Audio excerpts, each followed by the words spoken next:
A few weeks ago, I posted this video right here where I showed you how to build and publish a website completely free using Gemini and Netlify. That video helped a lot of people build their first website, but the number one question I kept getting was, okay, but how far can we actually take this? So this video is a continuation of that first one, a proper part 2 where we start building on top of what we already created. Today we are going deeper. I want to get more hands-on and show you how to start adding real details and real functionalities to your website. We will expand the site by adding more pages beyond the home page, turning your site into a proper multi-page website. We will set up a contact form that actually works so your visitors can send you real messages completely free. I will show you how to make changes so you can modify any content on your site anytime you want. And if you don't like any of the changes you made, I will show you how to use version control to roll back to a previous stable version. We will add a click to call link, social media buttons, and much more. And if you stick around until the end, I will show you how to truly work with Gemini while you build, which I think is the most important part of all this. I've left timestamps in the description below, so feel free to jump to any section that you want. Now, if you haven't watched part 1 yet, I recommend watching it first, as it will give you the foundation for everything we are about to do today. Link in the description below and pinned comment. So without any further ado, let's have some fun.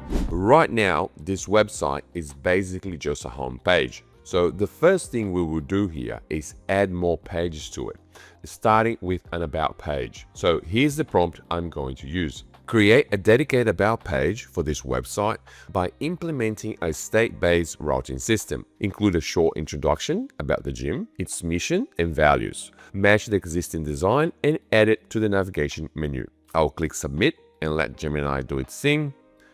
By the way, I have saved all the prompts we use today in my Google Drive, so if you want to use them, there'll be a link in the description below. Also, every time you see me submit a prompt to Gemini, I will fast forward while it processes, just to keep the video moving. And here's our about page, and as you can see, Gemini handled the structure and the linking to the home page for us. If for some reason the link is not working for you, you can prompt something like link the about page to the home page in both the navbar and the footer, and that should fix any linking issue. Now let's go to the about page and make some small change to the gym history section. So I will say something like change the text on our Genesis section on the about page to the following. Make sure to maintain everything else as is. Now I hold shift and hit enter so I can jump down a couple of lines without submitting the prompt. Then I just paste the text I want to add. What I want to show you here is that you can basically change anything on the site by simply prompting what you want. And here is our new text on the website. Alright, next I want to create a contact page because that will set up the stage for later when we wire up a contact form. And again, I will just describe what I want. Create a dedicated contact page for this website, matching the existing design of the home page and add it to the navigation menu. We submit the prompt and we just wait for the result. Perfect. We now have a contact page which is also already linked to the home page. I will change it to full screen just so you can see each page and how it's all linked. Now we are no longer dealing with just a simple page website. We have got a proper multi-page website. It's still a static site, no database in the background, but that's exactly what most small businesses need. I would suggest you go through all the pages you want and create them first. Once that's done, you will have a solid foundation in place, which makes it much easier to start adding features and interactivity on top of it, which is exactly what we'll do next. But just before we move on, I just want to show you guys how I would replace my logo. So I have this logo right here that I create using ChatGPT, and it's saved in my Google Photos. If you want to know how to change image, make sure to check part 1. I'll leave a link in the description below. Here I'll say something like replace the current logo with the image on the URL below. Make sure it's properly sized and aligned in the navbar without breaking the layout. And I'll add the URL here. The key here is to make sure your logo is high resolution, has no background, and ideally at least 200 to 300 pixels wide so it doesn't look blurry. And here's our new logo. I definitely prefer the old one, but I just want to show you that it can be done. Now, in part 1, I noticed a few people were having issues using Google Photos to host their image. So if you are one of them, you can use a free alternative like imgbb.com. It works in a very similar way. So basically you create a free account up here. I'll simply use my Google account, but feel free to use your email address if you prefer. Then I create a new album. I will name Gene Junkies. You can add a description here if you want. Then in privacy, make sure to leave as public. Click Save Changes. Now it's time to upload our images. I will upload this one here as an example. And here, just make sure to leave it as don't auto delete, then click upload. Once it's uploaded, instead of viewer links, we need to change to direct link. And here's the link, we will give it to Gemini. Now, quick note, free image hosting works. I've used it many times myself for small projects, but long term, if this is a real website for a real business, I would recommend hosting your image with a provider you actually trust. Free servers can change policies, they can limit access, sometimes they remove files. It doesn't happen very often, but there is always some risk. So if you're just testing things out or building on a budget, this is perfectly fine to start. But if this website is for a business, I would recommend using a proper hosting platform. And many providers offer affordable starter plans anyway.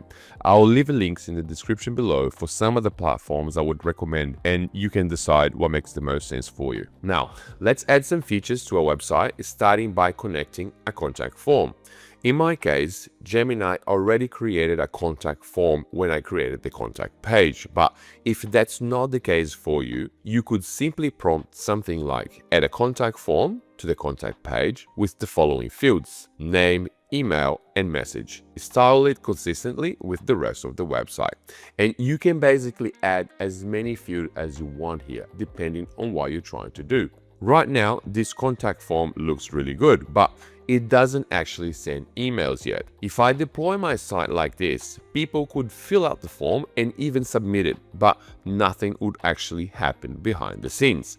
Because this is a static website, we need a service in the middle to handle form submission for us. There are a lot of options out there for this, like Web3 Forms, Static Forms.dev, Formcare.io, and many others. I'll leave links to some of them in the description below. Most of them are free to get started, but once you hit a certain number of submissions per month, you will eventually need to upgrade. Since I'm trying my best to keep everything for free here, I'm going to use formsubmit.co, which is free and unlimited for simple contact forms. If you need advanced features like file uploads or custom domains, that's when it becomes paid. The setup is very simple. We go to the website, scroll down a bit and click Try Now.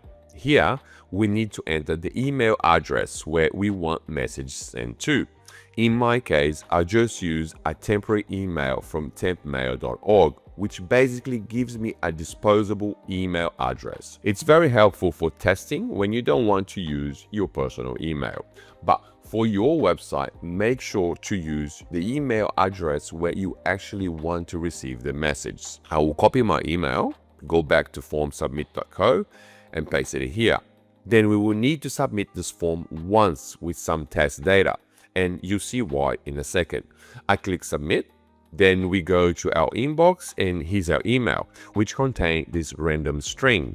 This random string is very important because it hides a real email address in the browser from bots and help prevent spams. So let's copy that and click on activate now. Now back to Gemini and we will say, please update the code on the contact form to wire up to formsubmit.co.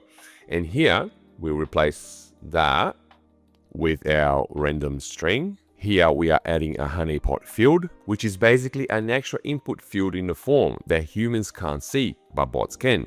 Since bots look for input fields, there is a good chance they'll fill it out. And if they do, formsubmit.co will know the submission is 100% spam. Down here, I currently have reCAPTCHA disabled, but you can definitely enable it to prevent even more spam. We hit submit, And here Gemini is connecting our form. Looks like it's done. Unfortunately, we won't be able to test it here on Google AI Studio because the site needs to be live for it to work. I have just deployed the site on Netlify, so let's quickly test it. Make sure to watch part 1 if you don't know how to deploy your site on Netlify. Here's my live site. Let's go to the contact page, and here I'll add some details. Then click submit. Let's go over to my inbox, and here it is, all done. So now that we have a contact form that actually works, what if we add a click to call link? This is very useful for people visiting the site on their phone. When they tap the phone icon or link, it should immediately call the business number. So for this, let's use the following prompt. Add a click to call phone link to the navbar. When users click on it, it should call the business phone number 1-800-123-456. We wait for Gemini to do its magic. By the way, I revert the logo back to the original one. And there it is. If I go to preview and click on the phone icon, it opens Skype. But that's because I am on my Mac right now. If I do this on my phone, it will actually call the 1-800 number. It's a small detail, but it makes a big difference for real businesses. What about social media links? Our website already has social media icons, but right now they are just placeholders. If I click on them, I am redirected to a blank page, which is definitely not what we want. To fix that, I will just reload the app and then just tell Gemini something like this. Link each social media icon to the following pages. And here I have the address for Facebook, Instagram, and YouTube. We hit submit.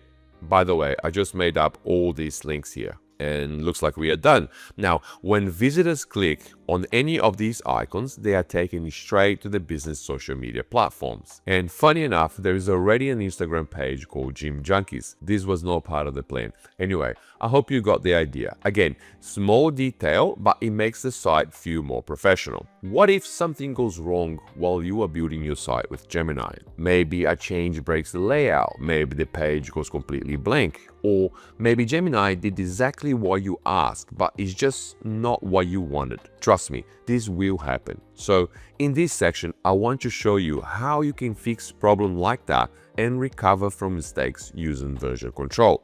In the development world, when people build websites or applications, they use something called version control. The idea is simple. Every time you make a significant change, a new version is saved. If something breaks, you can go back to a previous version that you know it was working. The most common version control system developers use is Git, often together with a platform like GitHub. We are not going that deep here, but the concept is exactly the same. Google AI Studio has a built-in version history that works in a very similar way, and it's this icon right on top here. Now, I woke up this morning to record this part of the video, and it looks like Google AI Studio has been updated again. For some reason, my chat history is no longer here, and when I click on the version history, it's a bit different from what it used to be. But let's go through it anyway. Here we have all saved versions, basically one for every change we have made so far. In the previous version of Google AI Studio, we could actually see the prompt used for each one of these changes, which was really good, but I guess that's not the case anymore. It simply says automatic snapshot. To find out the change in each version, we need to click on View Differences, and here you can see where the changes were made. In this case, 3 lines of code were added and 18 lines were deleted. Let's click on it.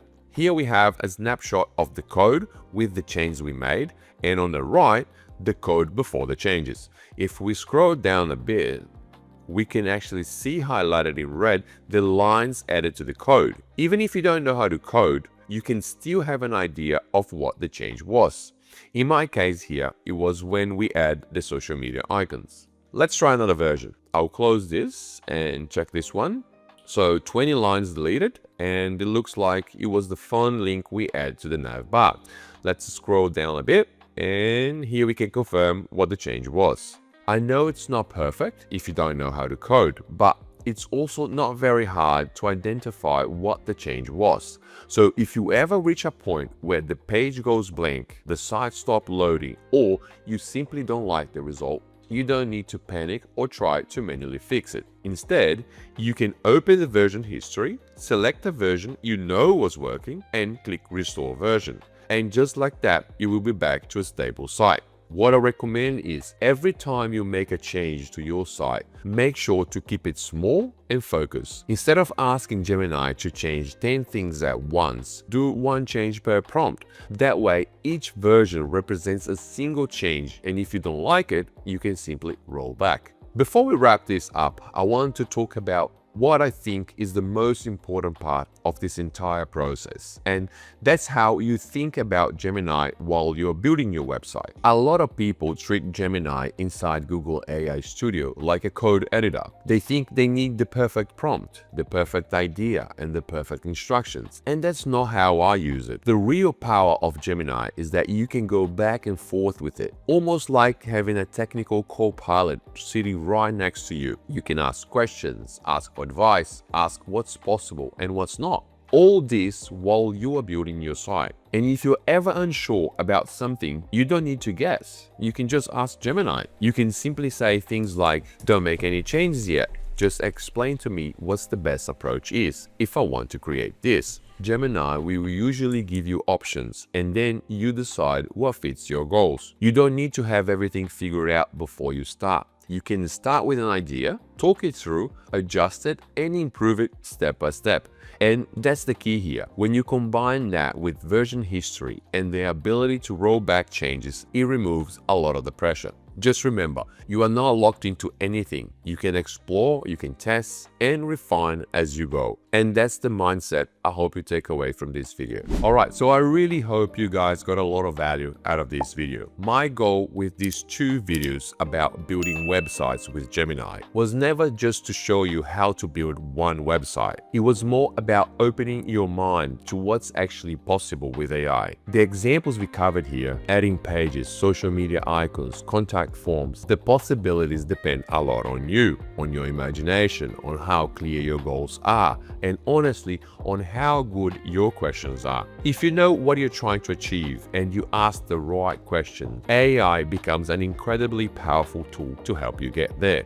So experiment, break things, ask questions, and build. And I'm sure that with a clear goal and with the help of AI, you will be able to create some pretty amazing things. If you haven't subscribed to my channel yet, maybe hit that subscribe button, as it really helps to support my channel. Thanks for watching, and I'll see you out there.